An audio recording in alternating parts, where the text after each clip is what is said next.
Set a bomb. Bomb set. Bomb set!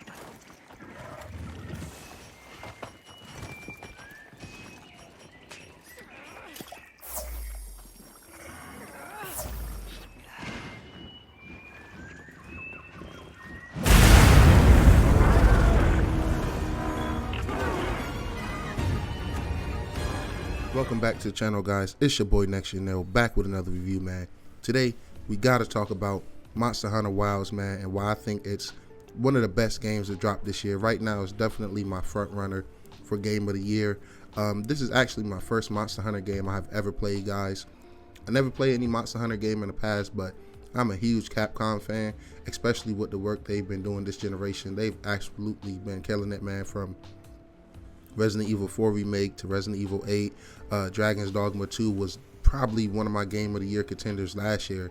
It was definitely up there, one of the best games I played. I think I ended up giving it to Indiana Jones and the Great Circle, but man, Dragon's Dogma 2 was a hell of a game, man. Even the games that I really didn't enjoy, you know, something like Exo Primal, you know, that was them taking a risk, trying something different. I'm not sure how it played out on their end financially. I tried it. I played it with some of the homies. I didn't really too much enjoy it, man. But Monster Hunter Wilds, man, jeez, man, let's just get right into it, yo. First thing I want to touch on is the graphics and gameplay and the overall art design. Now, I seen when this game dropped, a lot of people was calling the game ugly. They said it was just not really a pretty game. And I'm going to be honest, before I bought the game and seeing some of the videos, I was like, it don't really look that good, you know what I'm saying, like visually. But I'm telling you, when you play this game and you see the animations of the monsters up close, you see the graphics and stuff like that up close. I played on the PS5 Pro. I played in the ray tracing mode for a little bit, but I immediately like switched to performance mode. Those 80-70 frames unlocked was just way more worth it to me personally than a few reflections on the lake, especially in this style of a game. With intense combat, and you need that input latency to be small as ever, so having those higher frames definitely help. But I'm gonna be honest, I don't think the game looked quote-unquote bad. I just think people have expectations from the RE engine sometimes when you look at things like the Resident Evil series or even the Devil May Cry series. But then you turn around and you look at some of their open world games like Dragon's Dogma 2 and even this right here, like you can tell the engine is being pushed to the limits. But I would argue even in those games, it's so much going on in those games, more than 90% of the games out here, even the games that look really, really good. I think Horizon Forbidden West is one of the best looking games this generation, but I don't feel like the boss fights or the fights with the robots in that game has nearly half of the complexity of what's going on with the monsters in this game, man. So I really enjoyed it, man. I thought the gameplay was absolutely crisp, man. The only way I can describe this is like, if you play the game something like Elden Ring or Armored Core, where you're fighting these huge boss battles and it feels like really cinematic and really intense, that's exactly how Monster Hunter Wilds felt for me, especially as a newcomer. The adrenaline from fighting these monsters that I never fought before, new and returning to the series, being able to pop a flare. I really love the community aspect of this game, right? I think that's a very, very dope aspect. I love filtering SOS quests. You know, if I'm farming a piece of hunter gear, or if I want to get a specific outfit from a specific monster or a specific weapon, I can just go to the SOS section. After talking to Alma, I can search and filter what specific monster I'm looking for, and then I'm gonna have, you know, globally 5, 6, 10, depending on the monster's SOS flares just sitting there at any given time, because this community is huge. The gameplay is really good, as you've seen in the background, man. I used a plethora of weapons. I used the insect glaive is now my main weapon, but I started with the, you know, basic sword and shield, you know, new to the series, trying to try something slight. I ended up going to the charged blade, which I absolutely love. Then I went to the dual blades, which is awesome as well. And this game at first can be kind of overwhelming, especially for a newcomer like me, because it's a lot of underlying like mechanics you have to learn. You know, it took me a while to fully understand the rarity, fully understand the loop of grinding and hunting these monsters to get certain things. It took me a while to really learn the affinities on the weapons, whether it's paralysis or thunder. So once you get over that learning curve, man, I think it's really, really dope.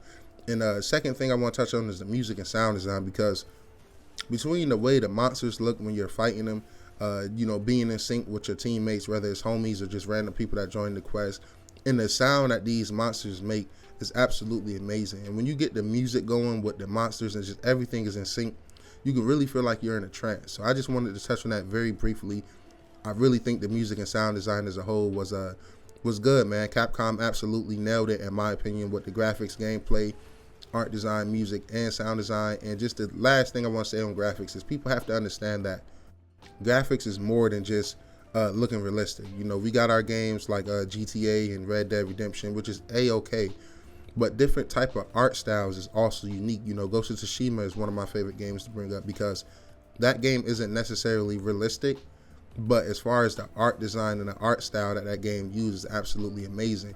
And I think the art style and art design that Capcom is using in this game is really good as well.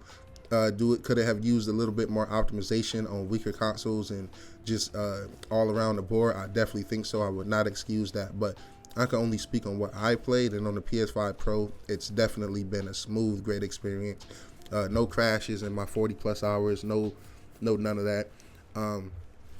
And like I said, the combat is absolutely amazing, man. I had my homie playing on the X. He said every now and again during specific, like really like intense fights, sometimes the Series X may drop a couple frames here and there, but as long as you got a VRR capable display, they're never prolonged, I would assume. And guys, the last thing I kind of really want to touch on is the story, man. That's it. That was the story section, man. I'm gonna be honest, guys. The story is the least intriguing thing about this game, right? I tried to really like pay attention to the story and lock into the story. When the game dropped, I seen a lot of people just saying they skipping it, getting to the end game. And I'm like, well, I spent $70 for this game. You know what I'm saying? I want to get the most out of it, try to immerse myself and see if it can grip me. And safe to say, I didn't really give a damn, man. I watched almost every cutscene up until like the end, high end, the high rank section of the story and stuff like that. I think 80% of the characters is likable. You know, I like Alma. I like the Smith weapon lady. I love all of them. They're really dope. But Nata, shut the fuck up, bro. God damn, Ninja. You know what I'm saying? Like, he talking like, I don't got beef with little kids in games. It might seem like that sometimes around here. Like, I didn't like God of War 2018. You know, I just don't like when kids be talking back and not listening to video games. I hate it in real life. I didn't get away with that as a kid. I would get plucked in my mouth anytime I questioned anything. Shout out Granny. Shout out to, you know, take a village to raise a kid, right? But Nata is probably the most annoying protagonist I've ever played in a Capcom game, man. He's a little annoying ass kid, man. He just fucking talks. Everything he do, he seems like he's whining. He's on the verge of crying. So from that perspective, I see why a lot of people would skip this game. But besides that, man, I thought it was serviceable, man. I think the story did a great job of just getting newcomers like me through the game. As far as like, it just felt like a long drawn out tutorial. Taught me everything I needed to know and really prepared me well for the end game. And like I said, the loop is absolutely amazing. Being able to read the monsters' bios and learn like what they're weak to and really prepare for some of these hunts got me extremely interested.